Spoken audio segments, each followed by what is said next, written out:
కేంద్ర ప్రభుత్వం నుంచి ప్రత్యేక హోదా తెచ్చి ఆంధ్రప్రదేశ్ను తీర్చిదిద్దుతామన్న మాటలు ఎక్కడో విన్నట్లుంది కదా. 2024 అసెంబ్లీ ఎన్నికల ముందు ప్రచారంలో విస్తృతంగా వినిపించిన ఈ మాట ఇప్పుడు మూగపోయింది. ముక్త కంఠంతో ఎలాగైనా సాధిస్తామన్న కూటమికి ఇప్పుడు ఏమైంది? స్పెషల్ స్టేటస్ కోసమే ఎన్డీఏ భాగస్వామ్యం అన్న జనసేన ఈ హామీని పక్కన పెట్టిందా? ఏపీకి అసలు ప్రత్యేక హోదా వస్తుందా? ప్రణాళిక సంఘం రద్దయిన తర్వాత నీతి ఆయోగ్లో ప్రత్యేక హోదా గురించి ఏముంది?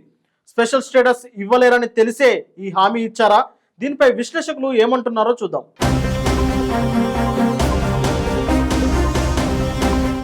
2014లో ఆంధ్రప్రదేశ్ రాష్ట్ర విభజన సమయంలో అప్పటి ప్రధాని మన్మోహన్ సింగ్ రాజ్యసభలో 5 ఏళ్ల పాటు ప్రత్యేక హోదా ఇస్తామని ప్రకటించారు.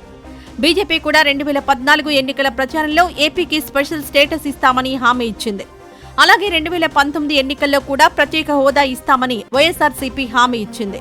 కానీ ఆ ఎన్నికల్లో బీజేపీ స్పష్టమైన మెజారిటీ తెచ్చుకోవడంతో వైసీపీ ఎంపీలతో పనిలేదు. అందుకే కేంద్రం ఏపీని పెద్దగా పట్టించుకోలేదు. ఇదిలా ఉంటే 14వ ఆర్థిక సంఘం 2015లో నీతి ఆయోగ్గా మారింది. ఆ సమయంలో ప్రత్యేక హోదా విధానాన్ని రద్దు చేస్తూ రాష్ట్రాలకు ప్రత్యేక ప్యాకేజీలు ఇవ్వనున్నట్టు తెలిపింది. దీంతో ఆంధ్రప్రదేశ్కు స్పెషల్ స్టేటస్ రాలేదు. రాష్ట్రాలకు ప్రత్యేక హోదా ఇచ్చే అధికారం లేనప్పుడు 2024 ఎన్నికల ముందు ఎందుకు హామీ ఇచ్చినట్లు అని విశ్లేషకులు ప్రశ్నిస్తున్నారు. ఒకవేళ ఏదైనా వెసులుబాటుతో ప్రత్యేక హోదా ఇచ్చేటట్లయితే ఏపీకి ఎందుకు ఇవ్వడం లేదని ప్రశ్నిస్తున్నారు.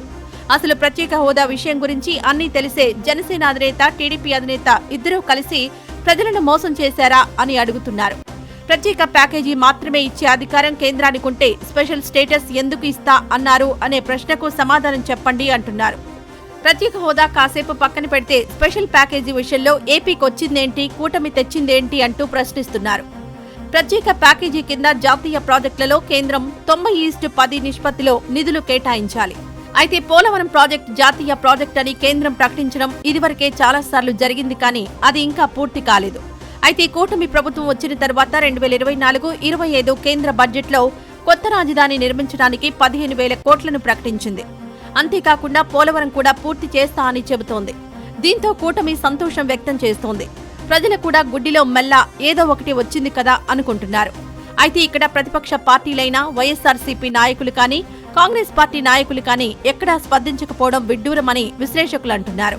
కూటమి ఇచ్చిన సూపర్ 6 ఫెయిల్ అయిందని అంటున్నారు. కానీ కూటమి గెలుపుకు ప్రత్యేక హోదా హామీ కూడా కీలకం కదా, దాన్ని ఎందుకు వైసీపీ అడగడం లేదు అంటున్నారు.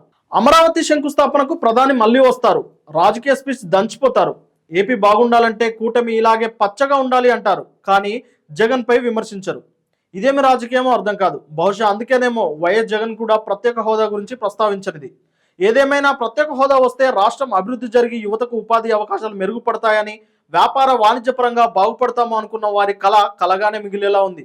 ఏం చేస్తాం, ప్రత్యేక హోదాను అడిగేవారు లేరు, ఇచ్చేవారు లేరు అని విశ్లేషకులు అంటున్నారు.